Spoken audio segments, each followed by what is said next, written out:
Bonjour à tous. Donc, j'espère que vous allez bien. Euh, je tiens encore à vous remercier je tiens encore à remercier l'Institut des actuaires pour l'opportunité qu'il me donne de présenter mon mémoire.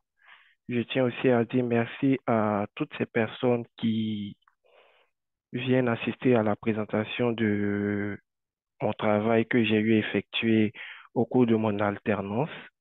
Je remercie aussi mon encadrant Tristan Raison et toute la direction de Malakoff Humanis pour l'aide qu'ils m'ont apportée durant la réalisation de mémoire.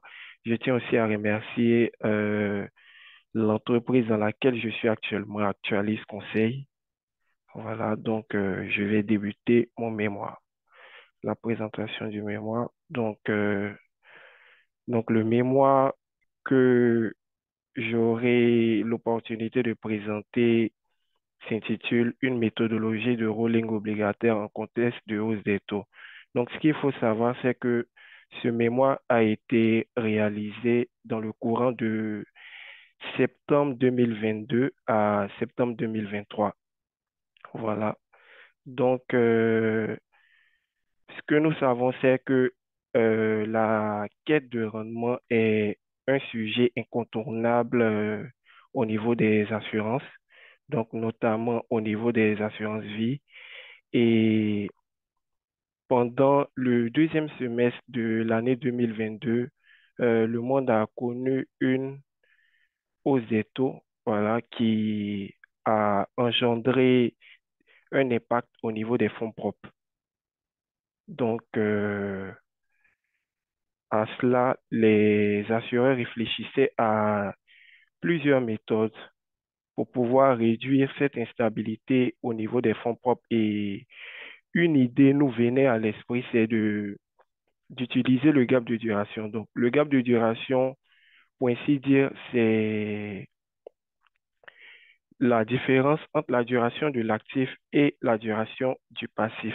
Donc, c'est une mesure qui permet de euh, quantifier au fait la duration entre l'actif et le passif, ce qui pourra nous permettre au fait de réduire au fait cette sensibilité au niveau des fonds propres.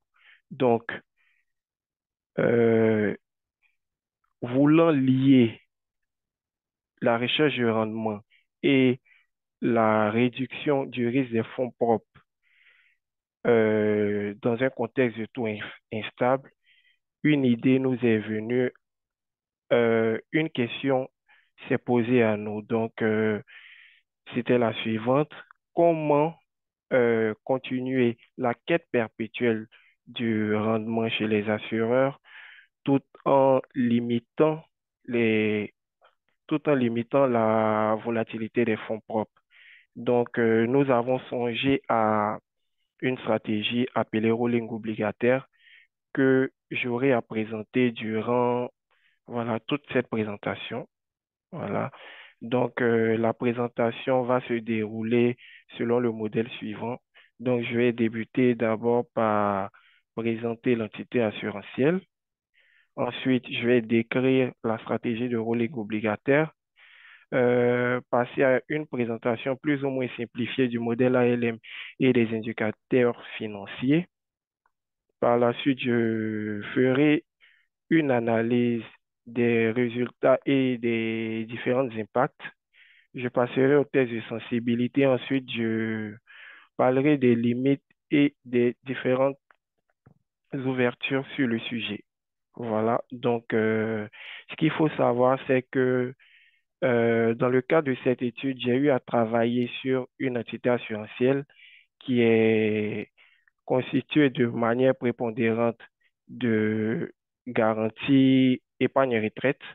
Donc, comme on peut le voir au niveau du passif, en termes de provision, nous avons 56% qui est constitué initialement de retraite. Donc, ce qui fait en sorte que nos placements sont en majorité constitués d'actifs. Voilà. Donc, en prépondérance, vu que les actifs offrent une sécurité aux assureurs au vu au vu du fait qu'ils sont plus ou moins pas trop risqué par rapport po- aux autres, euh, aux autres types de placements et vu qu'ils génèrent des revenus plus ou moins réguliers. Donc, ce qu'il faut noter, c'est que euh, le 31/12 2022, la compagnie, bon, l'entité sur laquelle je travaille a réalisé une plus ou moins value de 7,56% en VNC, mais cette plus-value était néanmoins tempérée par des moins-values sur les dettes privées et l'obligataire qu'on peut constater lorsqu'on regarde ce graphique. Donc, au niveau des dettes privées, nous avons euh, 7% moins-value. Au niveau des obligations, nous avons moins 2,9%, contrairement aux autres classes obligataires qui ont plus ou moins prix du galop, donc augmenté. Donc, au fait, ici, les moins-values dues sur les classes des dettes privées et obligataires sont plus ou moins dues à la hausse des taux, voilà, qui a eu un impact au fait sur les marchés. Donc, ce qui s'est montré par une diminution de la valeur monétaire. Voilà. Donc,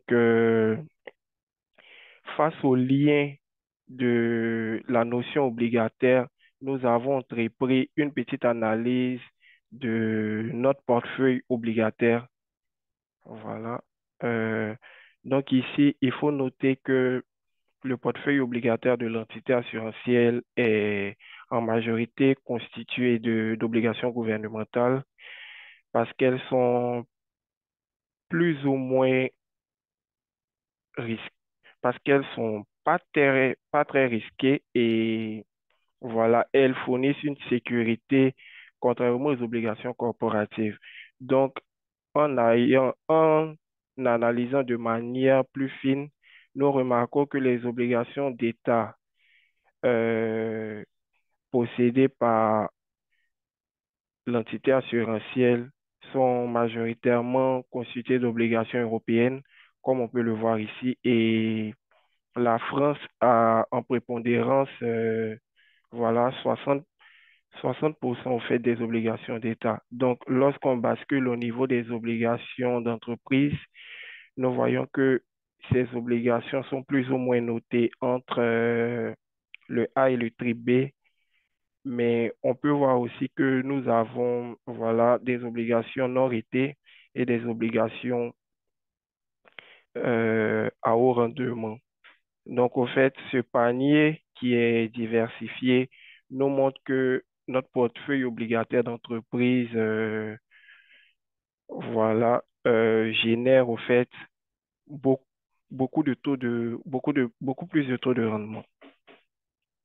Donc, je vais ainsi passer au fait à l'historique de la compagnie de Malakoff Humanis voilà, en termes de gap. Donc, ce que nous pouvons constater, c'est que en 2021 et 2022, nous avons eu une sorte de diminution du gap de duration. Et en gros, cette diminution du gap de duration est en partie due au changement d'allocation et à la hausse de taux qui a eu un impact à la fois sur la duration de l'actif et du passif et aussi au fait la modification de l'allocation. Donc, pour revenir à ce qu'on disait précédemment sur notre classe obligataire qui est constituée de manière prépondérante dans le portefeuille, au fait, nous avons décidé d'appliquer notre rolling sur cette classe, sur la classe fixe. Voilà. Donc, sans plus tarder, je vais passer à la description de la stratégie de rolling obligataire.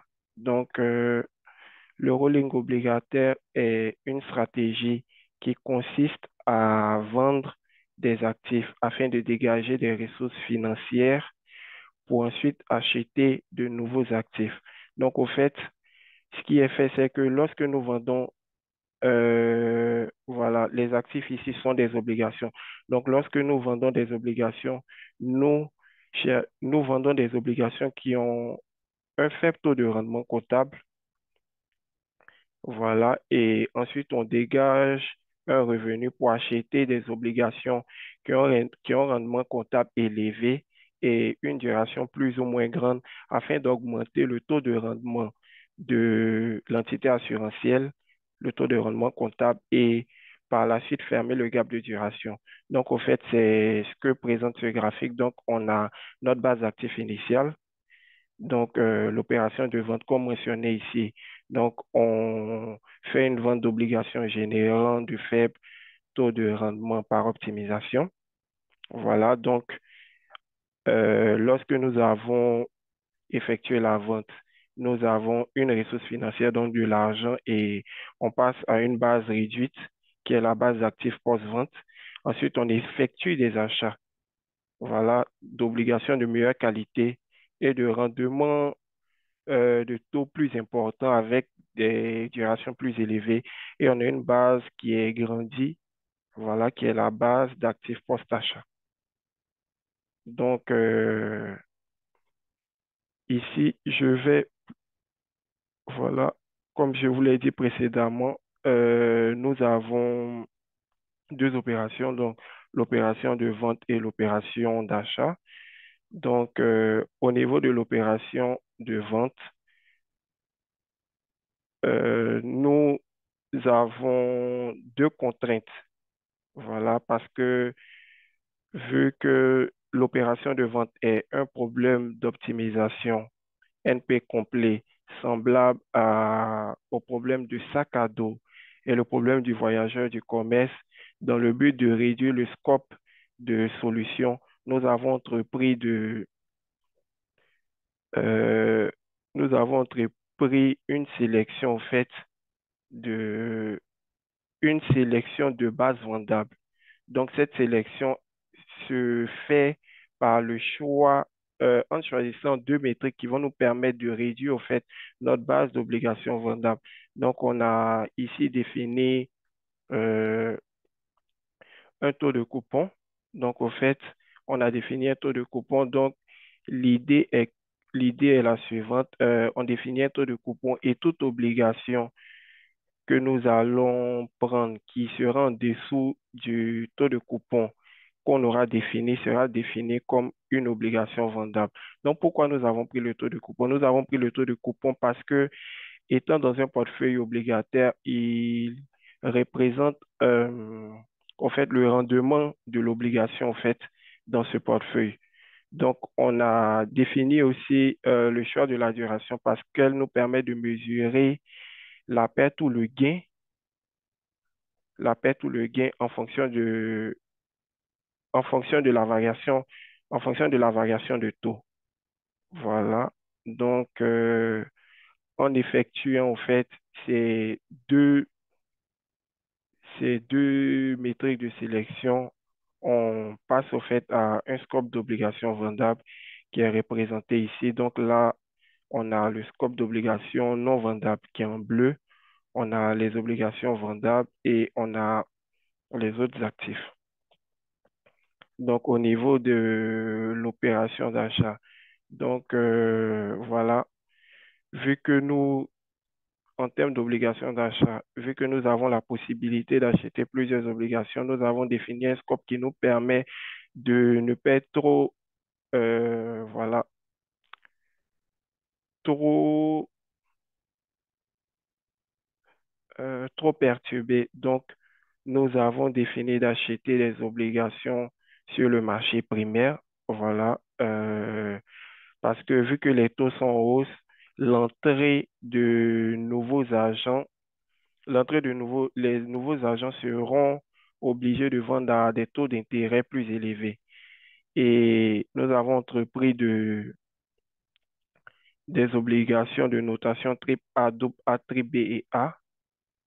Voilà. Et nous avons entrepris de diversifier le portefeuille pour qu'il soit semblable, au fait, au portefeuille que j'ai présenté précédemment, c'est-à-dire à la répartition, au fait, de notre portefeuille obligataire de l'entité assurantielle. Et les obligations qui sont achetées sont émises au pair, donc c'est-à-dire que la VNC égale à la VM égale au prix d'achat.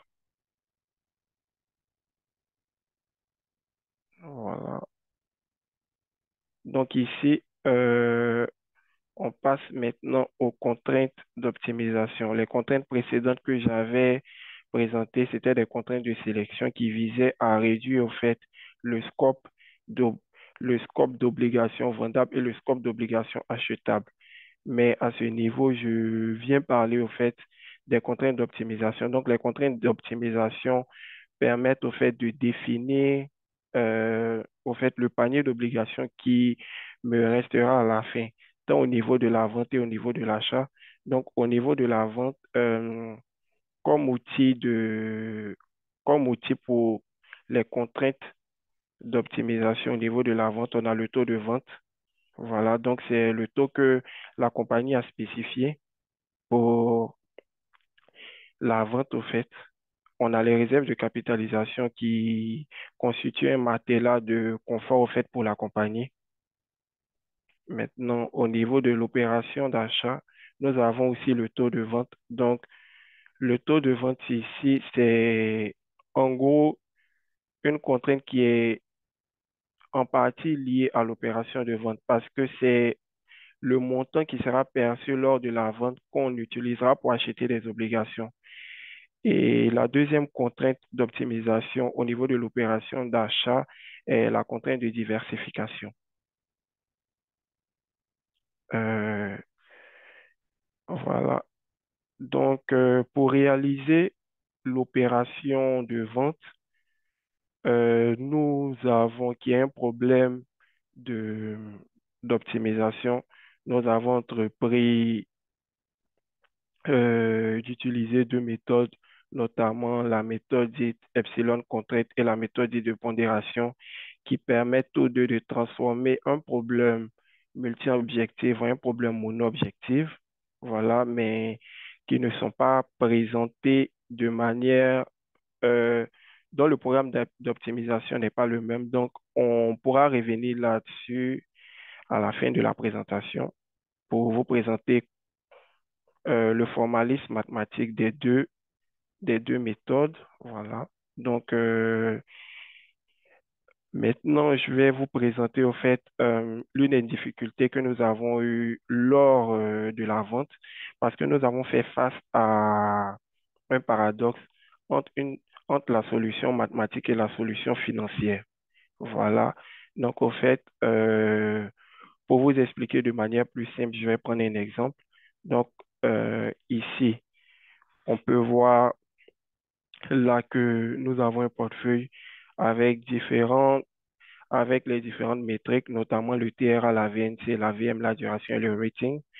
Donc, en termes de TRA, pour faciliter la tâche, j'ai pris des TRA communs pour les trois, des VNC communes et des VM communes.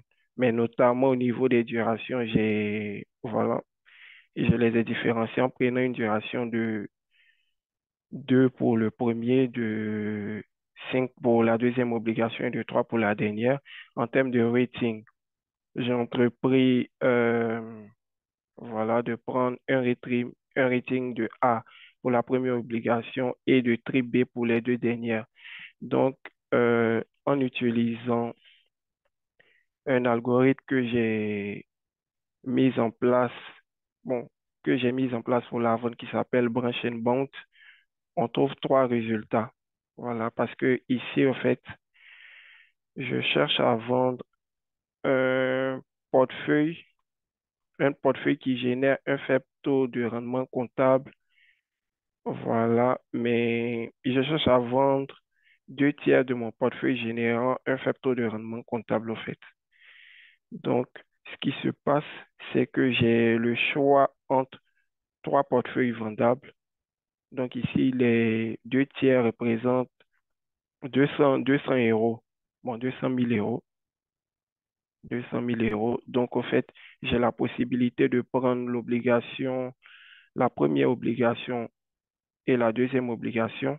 la première obligation, la troisième obligation, la deuxième obligation et la troisième obligation.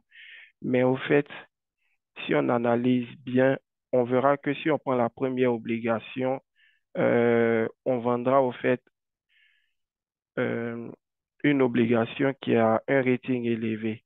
Donc, en termes de qualité de vente, au fait, ça sera pas conforme aux objectifs que nous nous sommes définis, qui est de vendre des obligations générant euh, un faible taux de rendement comptable avec un crédit élevé, c'est-à-dire une notation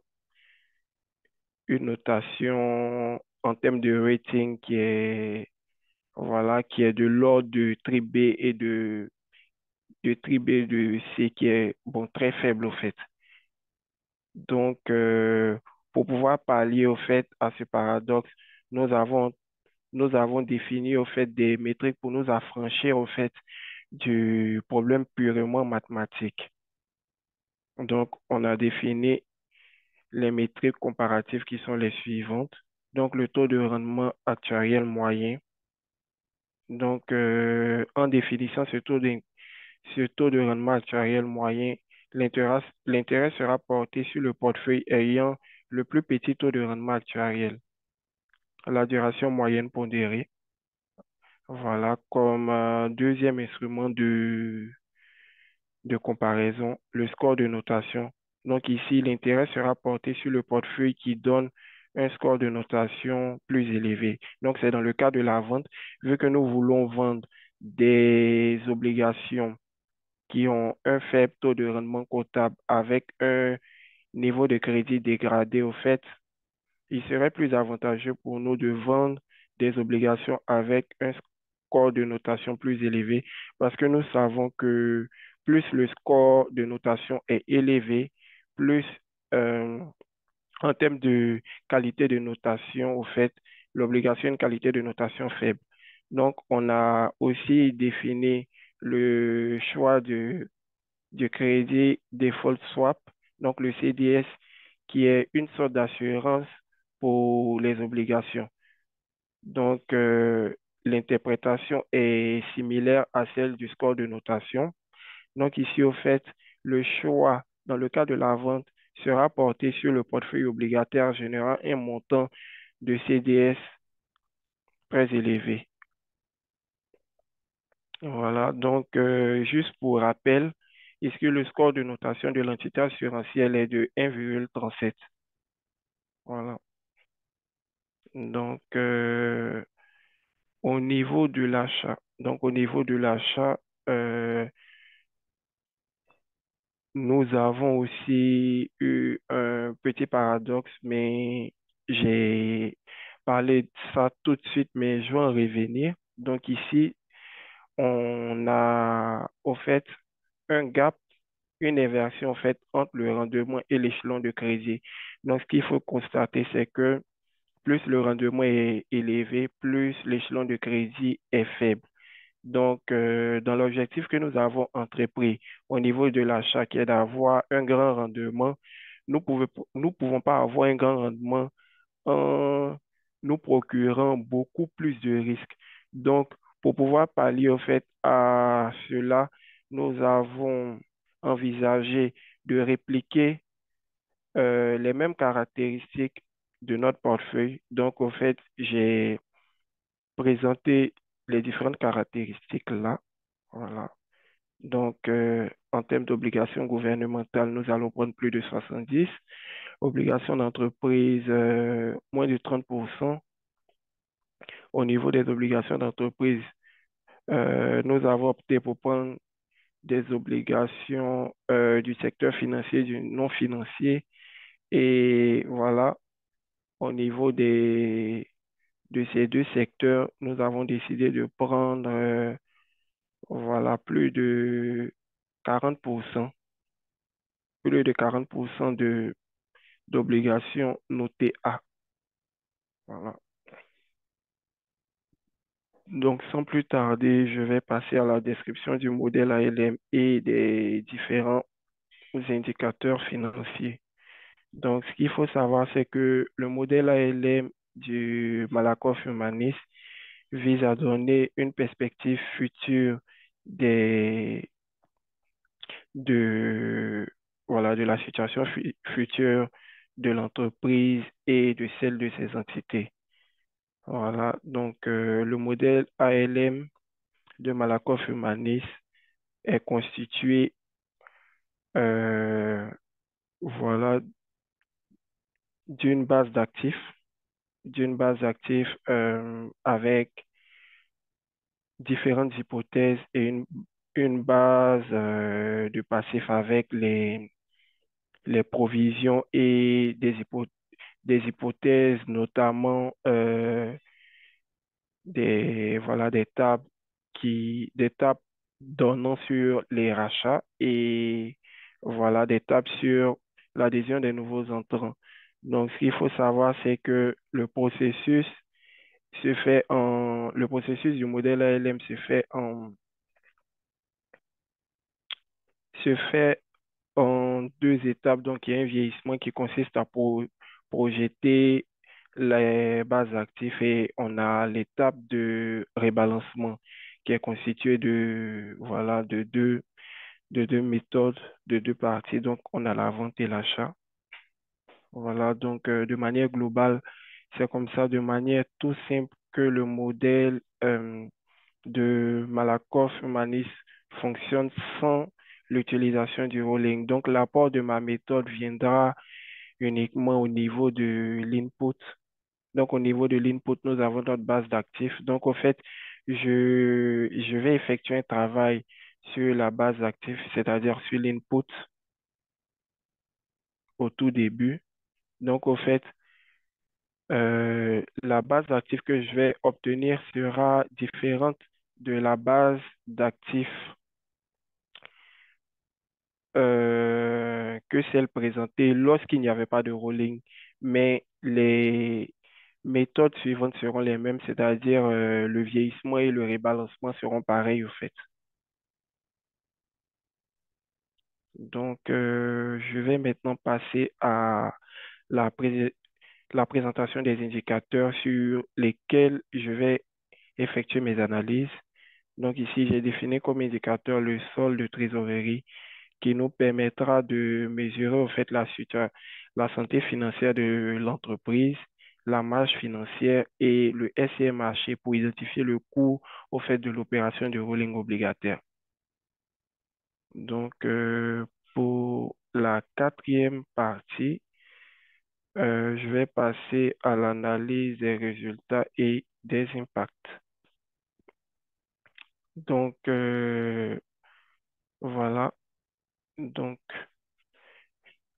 comme je l'avais défini précédemment, nous avons au niveau du rolling deux opérations, l'opération de vente et d'achat et l'opération de vente a été mise en place par deux méthodes, notamment une méthode dite epsilon contrainte et une méthode de pondération qui sont toutes deux des méthodes qui permettent de transformer un problème multi-objectif en mono-objectif. Voilà. Donc, en fait, ce qu'on peut constater à l'issue de ces deux méthodes, c'est que la méthode dite de pondération est plus ou moins sensible, est plus ou moins, la méthode dite de pondération est plus ou moins sensible, contrairement à la méthode dite epsilon contrainte. Voilà, donc au fait, les différents points représentent au fait le scope d'obligations vendables. Donc, c'est un ensemble d'obligations qui est représenté par des points et les différents axes sont les métriques que j'ai défini de choisir. Donc, dans un premier temps, j'ai défini l'écart, l'écart avec la cible, la duration, le TRA, et ensuite le score, le TRA et le CDS. Voilà. Donc, au vu de cela, nous avons décidé de prendre la méthode de pondération pour présenter nos différents résultats. Donc, en termes de résultats, que je vais présenter, au fait. Ce qu'on peut voir à l'issue du graphique précédent, c'est que il y a un écart, voilà. Donc, il y a une relation inverse entre le TRA et l'écart avec la cible. Donc, comme on peut l'observer, comme on peut l'observer ici, on remarque que plus l'écart est faible, plus le TRA est élevé. Donc, on peut regarder là, on voit que plus l'écart est faible, plus le TRA est élevé. Donc, c'est ça qui est traduit par le signe négatif. Voilà, en termes de duration, on n'a pas vraiment de constat à faire. En termes de score de notation, on remarque qu'on a une corrélation positive entre le score et le CDS, voilà, qui montre que les deux évoluent dans le même sens, et le score avec le TRA, bon, qui est tout à fait logique, voilà, parce que plus le score, voilà, comme j'ai dit, qui est tout à fait logique. Donc, en termes de CDS, on arrive aux mêmes conclusions. Donc, il y a une corrélation positive entre le CDS et le score et le TRA et le CDS. Voilà. Donc, pour passer au fait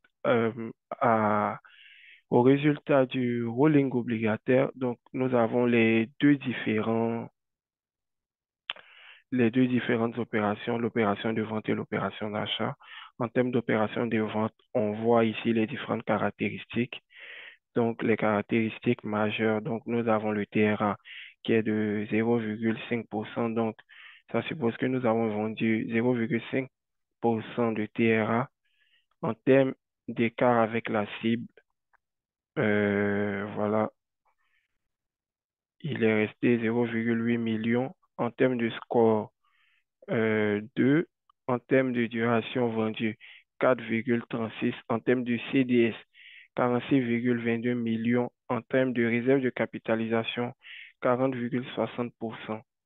Voilà. Maintenant, en termes de répartition, on constate ici que plus de 60% des obligations vendues sont des obligations corporatives. Donc, ça signifie que la vente a été plus ou moins bien réalisée vu que l'entité assurantielle, par le biais de l'application de la vente, s'est déchargée d'une partie du risque en vendant euh, beaucoup plus d'obligations d'entreprise, contrairement aux obligations d'État. Voilà. Où on voit seulement la France, voilà l'obligation française qui est de 14,65.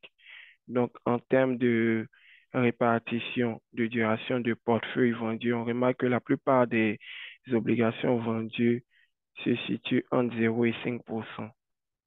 En termes d'achat, on remarque que en termes de TRA, nous avons acheté 3,90%, voilà, qui est largement bien parce que nous voyons que nous sommes passés d'un taux de vente à 0,65 à un taux d'achat de 3,90. Donc, ça montre un peu que ici, nous avons acheté des obligations de plus ou moins bonne qualité avec un score qui est de 1,36, voilà, qui est légèrement, qui est légèrement en dessous du score de l'entité assurantielle qui est de 1,37, une duration de 21,36 aussi, voilà, qui est très élevée, qui était d'ailleurs notre but parce que nous voulons acheter des obligations avec un fort taux de rendement et une duration moins, et une duration plus élevée pour, d'une certaine manière, fermer notre gap de duration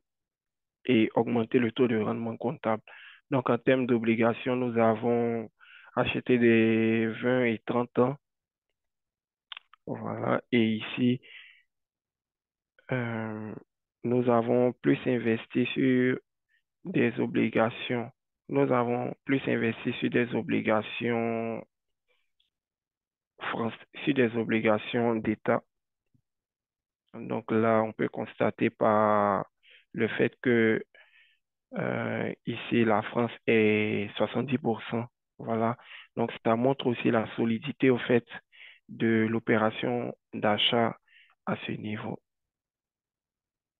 Donc, ici, notre fermeture de Gap a été entreprise avec 1 euro, c'est-à-dire une mesure de fermeture qui est de 10 puissance moins 2. Voilà. Donc, en termes de résultats, ici, au niveau de la duration de l'actif, nous remarquons que euh, lorsque nous appliquons le rolling obligataire, voilà, la duration est plus élevée. La duration est plus élevée que sans l'application du rolling. Donc, on voit une supériorité jusqu'à 2036. Donc, le fait que après 2036, nous avons un raccord, c'est-à-dire une égalité entre les deux, est en partie dû au fait à la politique de réinvestissement du modèle ALM sur les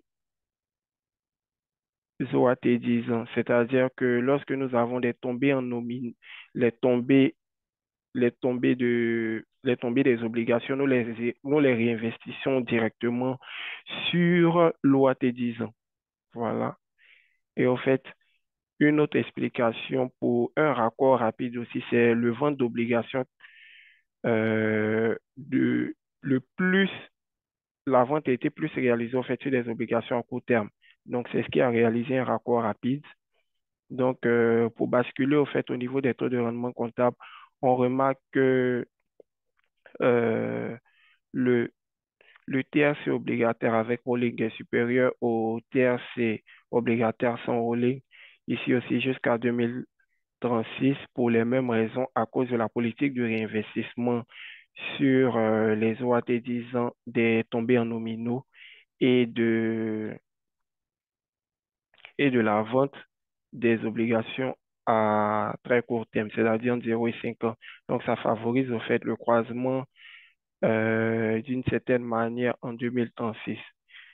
Donc, en termes de solde de trésorerie, ce qu'on peut constater ici de manière plus fine, c'est que au fait, au niveau de l'application sans rolling, on a, on a une supériorité à l'application avec rolling. Voilà. Et cela est en partie montré au fait par le fait que nous avons vendu en gros plus d'obligations à court terme. Donc, lorsque nous avons vendu des obligations à court terme, au fait, ça a dégradé le solde de trésorerie à court terme avec l'application du rolling, vu que ces obligations ne sont plus dans le portefeuille. Je sais pas si vous voyez. Voilà. Donc, en termes de SCR, nous pouvons remarquer que le coût en SCR n'est pas trop élevé. Le coût en SCR n'est pas trop élevé. Donc, lorsque nous lorsque nous appliquons le rolling, nous avons un impact de 0,30%. Voilà. Donc, ça montre un peu que le rolling n'est pas une stratégie qui est coûteuse en SCR. Donc, en termes de marge financière, on fait le même constat qu'au niveau du solde de trésorerie. On a une dégradation de la marge financière avec rolling, contrairement à la marge financière sans rolling, pour aussi les mêmes explications. Donc, partons au fait de l'analyse précédente, nous avons, suite à une décision de la compagnie, décidé de vendre des obligations dans l'intervalle de duration, c'est-à-dire changer le scope d'obligations vendables en le déplaçant de 3 à 20 ans, ce qui nous permettra de favoriser au fait une croissance au niveau des soldes de trésorerie et améliorer aussi la marge financière. Donc, je vous présente les résultats. Donc ici, on va maintenir les taux de coupon que nous avons, que j'ai défini et changé, qui est de l'intervalle de coupon qui est de 0 à 2 qui sera inchangé ici. Donc, en appliquant le même processus, voilà, avec un intervalle de duration différent qui est de 3 à 20 ans, nous avons les résultats suivants. Donc, en termes de vente, le TRA est de 0,72. L'écart entre la cible est de 0,6 millions d'euros. Nous avons un score de notation de 1,72, une duration de 9,4, un CDS de 67,32 millions d'euros, euh, une réserve de capitalisation puisée quasi totalement, c'est-à-dire à 98%. En termes de répartition, ce que nous constatons, c'est que contrairement à la vente précédente, entre 0 et 20, ici nous avons trois obligations, dans, trois obligations d'État qui apparaissent. Voilà. Et nous avons aussi trois obligations d'entreprise. Donc ça, c'est resté inchangé. Donc en termes de répartition de vente, ce qu'on peut constater, c'est que la plupart des obligations vendues sont 5 et 20, entre 5 et 20 ans. Donc ça nous montre ici qu'on vend beaucoup plus d'obligations à long terme. Donc, d'une certaine manière, lorsqu'on va arriver sur le solde de trésorerie, on ne doit pas être étonné de voir une croissance, une croissance à court terme. Voilà, c'est-à-dire une supériorité des soldes de trésorerie lors de l'application du rolling, contrairement à lorsque le rolling n'est pas appliqué. Voilà. Donc, au niveau de l'achat, en termes de TRA, nous avons 3,90 qui n'a pas vraiment changé, qui n'a pas vraiment changé en comparant à l'opération passée, mais un score qui a diminué, diminué de 0,01, une duration de 19,79. Voilà, mais en termes de, en termes d'obligations achetées, nous avons ici deux obligations gouvernementales, notamment la France et l'Italie, et trois obligations d'entreprise. Et ici, les obligations gouvernementales, comme précédemment, ont une grande place faite dans la composition du portefeuille d'achat. Et nous avons aussi gardé la même mesure de fermeture qui est de 10 puissance moins 2. Voilà, donc sans plus tarder, on va passer au résultat de cette stratégie après sensibilité. Donc, lorsque nous appliquons la sensibilité, c'est-à-dire lorsque nous modifions en fait l'intervalle de duration, nous constatons ici, voilà, que en termes de duration d'actifs, que le constat ne change pas. Donc, la duration d'actifs avec rolling est toujours supérieure à la duration d'actifs sans rolling, mais contrairement à ce qui s'est passé précédemment, on voit que les deux courbes se croisent moins vite que lors de... Les deux courbes se croisent moins vite que lorsque, en fait, l'intervalle de duration n'avait pas été changé. Donc, en termes de taux de rendement comptable, ici, on n'a pas vraiment de croisement. On voit toujours la supériorité du taux de rendement comptable obligataire avec rolling, contrairement au taux de rendement obligataire sans rolling. Voilà, donc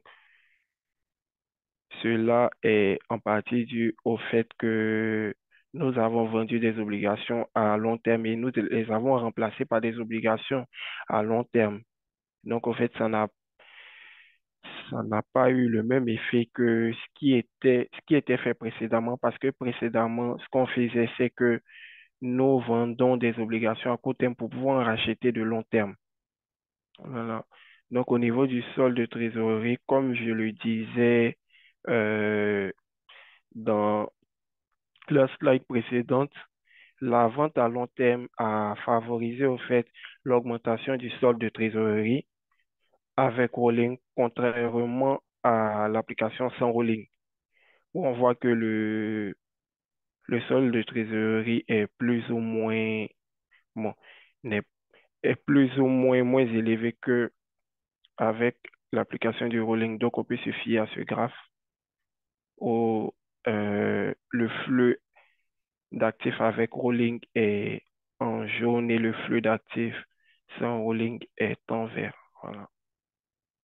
Donc, en termes de résultats de marge financière du SCR, on constate aussi que euh, il n'y a pas trop de coûts en SCR marché à réaliser un rolling obligataire, donc c'est plus ou moins intéressant comme stratégie parce qu'elle nous permet de accroître notre rendement et de fermer le gap de duration et elle ne nous fait pas consommer beaucoup en SCR marché.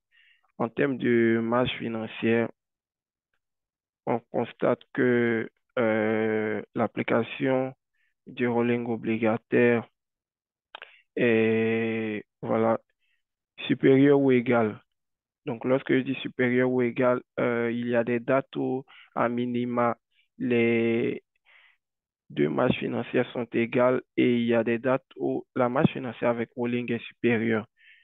Voilà, donc, euh, pour conclure sur cette mesure de contrainte de sensibilité, on voit que ici, lorsque nous déplaçons en fait notre intervalle de duration en vendant des obligations qui ont une duration plus élevée pour acheter des obligations qui ont une duration plus élevée, ça favorise à la fois le solde de trésorerie et la marge financière.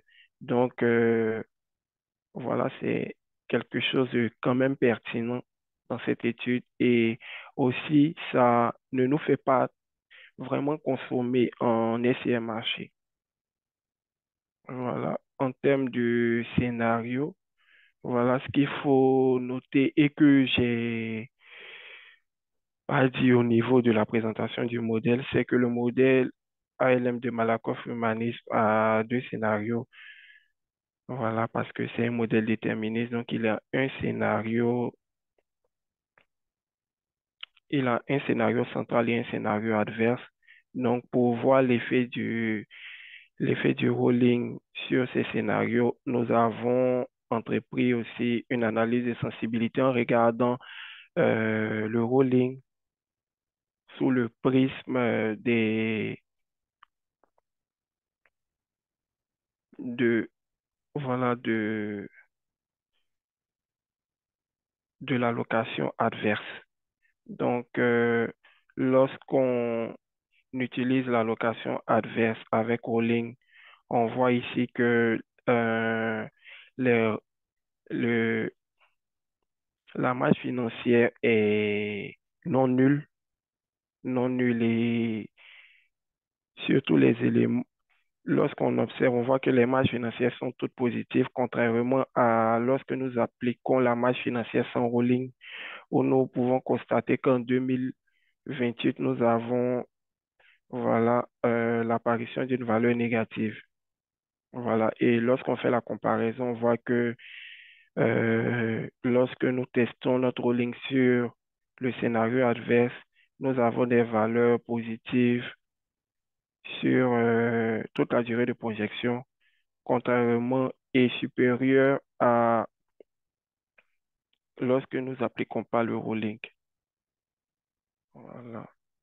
Donc, en termes de limites, en termes de limites sur la description du rolling obligataire, donc dans le cas de la vente, nous avons eu des problèmes de sensibilité de l'algorithme et des problèmes de données. Donc, les problèmes de données liés par exemple au calcul du CDS, parce que nous étions, euh, au vu du manque de données, nous étions amenés à réaliser des proxys pour pouvoir déterminer plus ou moins le montant du CDS. Voilà. Et au niveau de la sensibilité aussi, donc ça ne nous, c'est au fait ce qui a induit au fait le fait que nous puissions définir un scope de sélection d'obligations qui sont sélectionnables. Voilà. Et aussi, il y a eu le souci de multi-objectivité parce que, comme vous le voyez, les obligations que nous avons définies, c'est-à-dire que ce soit à la vente ou à l'achat, nous les avons choisies en nous basant en fait sur notre appétit de risque. Donc, en gros, le modèle qui a été construit nous transmettait beaucoup d'obligations et en fonction de l'appétit de risque de l'entreprise, nous avons défini au fait des obligations, des, des scopes que nous devons vendre et acheter.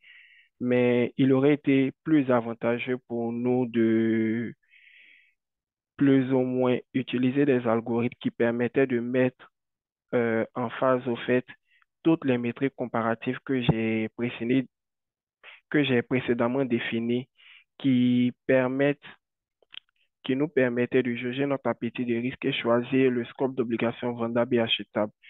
Donc, dans le cas de l'achat, nous avons eu le même problème. Donc, au niveau de la multi-objectivité et aussi au niveau des autres variables optimisées parce qu'en fait, ici, il y avait vraiment beaucoup de variables à optimiser. Donc, en fait, ici, pour aller plus loin, on aurait pu effectuer le choix de nos obligations sur le marché secondaire. Voilà. Et on aurait pu déformer l'allocation sur la durée de projection. Voilà. Parce que, comme je vous ai présenté précédemment, l'allocation de 2022 est restée la même et j'ai juste vendu et racheté. Donc, ça n'a pas changé, au fait. La location n'a pas changé.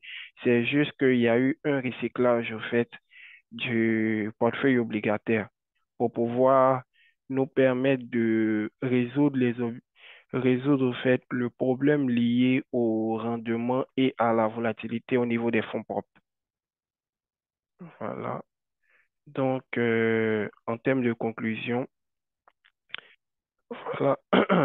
Ici, je pourrais dire que le rolling obligataire est une approche nouvelle, euh, une approche nouvelle et une innovation dans le cadre de l'assurance parce qu'elle permet à la fois de pouvoir résoudre deux problèmes à la fois, c'est-à-dire la recherche de rendement et la réduction de la volatilité des fonds propres, mais elle doit être prise avec beaucoup, beaucoup plus d'attention parce qu'elle est beaucoup paramétrable.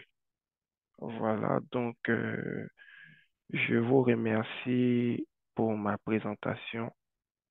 Je vous remercie d'avoir assisté. Donc, je suis euh, disponible pour répondre à votre question. Merci. Donc, merci pour votre attention et merci d'avoir participé à ce webinaire sur le ruling obligataire.